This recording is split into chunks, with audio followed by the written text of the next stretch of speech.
Thank you, Tayong. Uh, One of the clear messages that we got from Ambassador's statement was the fact that India-China relation is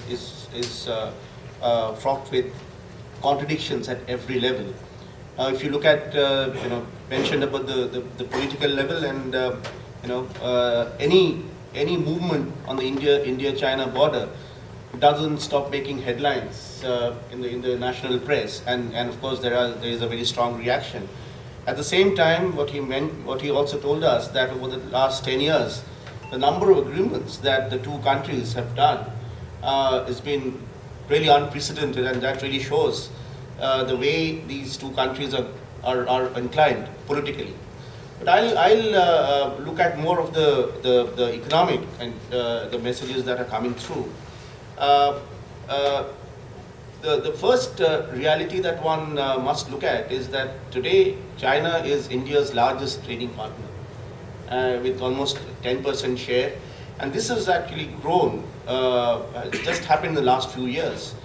The two countries have a trade target of reaching $100 billion in 2015, and already we have reached almost $76 billion in 11-12. So quite on course. In fact, we might actually exceed the target that has been set. But while this is happening, while we have seen this kind of trade increase, leaps and bounds over the past few years. In fact, in the last 4 years, we've seen a doubling of trade. At another level, at the level of the business people, again one sees this contradiction. If one talks to or one looks at the messages coming from the big industry, there is an element of extreme, I would say, resentment to the involvement of the Chinese in Indian economy. So one could hear things like representations being made by the industry to raise tariffs on whatever products the Chinese are interested in. Ambassador mentioned about electrical products, but at the same time, electrical equipment, Chinese are exporting quite a lot.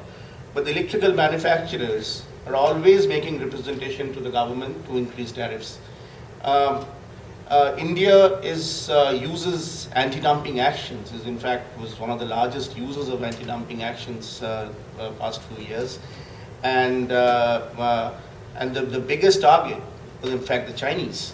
So again, as you all know, that anti-dumping actions are actually triggered by complaints made by the industries, specific industries.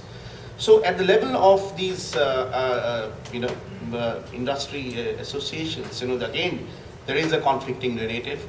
While there is a section which doesn't want Chinese to export to India, but the ground reality is that the Chinese exports are motoring along, coming into India. I would say the real concern is the rising trade imbalance. And if I look at last year's figure, just did some back of the envelope calculations, the trade balance as a percentage of exports, and I'm looking at Indian numbers, it was minus 218%. So it's a huge, and many of us are quite convinced that this kind of imbalance is really unsustainable. You really can't have sane economic relations taking place between two large economies with this kind of a trade imbalance. Now, what is the way forward? Clearly, the way forward is what Ambassador was mentioning, and this is what we call investment-led trade. Now, there is a change in the attitude of the government of India towards foreign investment. We have actually been trying to modify our policies, making it more attractive to foreign investors. And I'm sure along with this will also happen a change in the sentiments towards the Chinese investors. And if this can happen, that the Chinese investors, the Chinese companies decide to relocate in India, and China is becoming a more expensive destination, the wage costs are going up. One can see the resolution of this kind of large trade imbalance over a period of time. At least one can look forward to some movement towards resolving this problem. So I think here the key is how we address the issue of Chinese investment in India. Again, it's a question of mindset. But I'm sure the kind of positives that loom in the horizon and the kind of I would say benefits that India stands to have from Chinese investments and a whole range of technologies, particularly in the frontier areas, and the solar and computing technologies and the hardware. I think it is entirely possible that this kind of problem that we are facing on the trade issues will be resolved, and this is going to lead to a more sustained relationship between the two countries. Thank you. Thank you, Dr. Das, for underscoring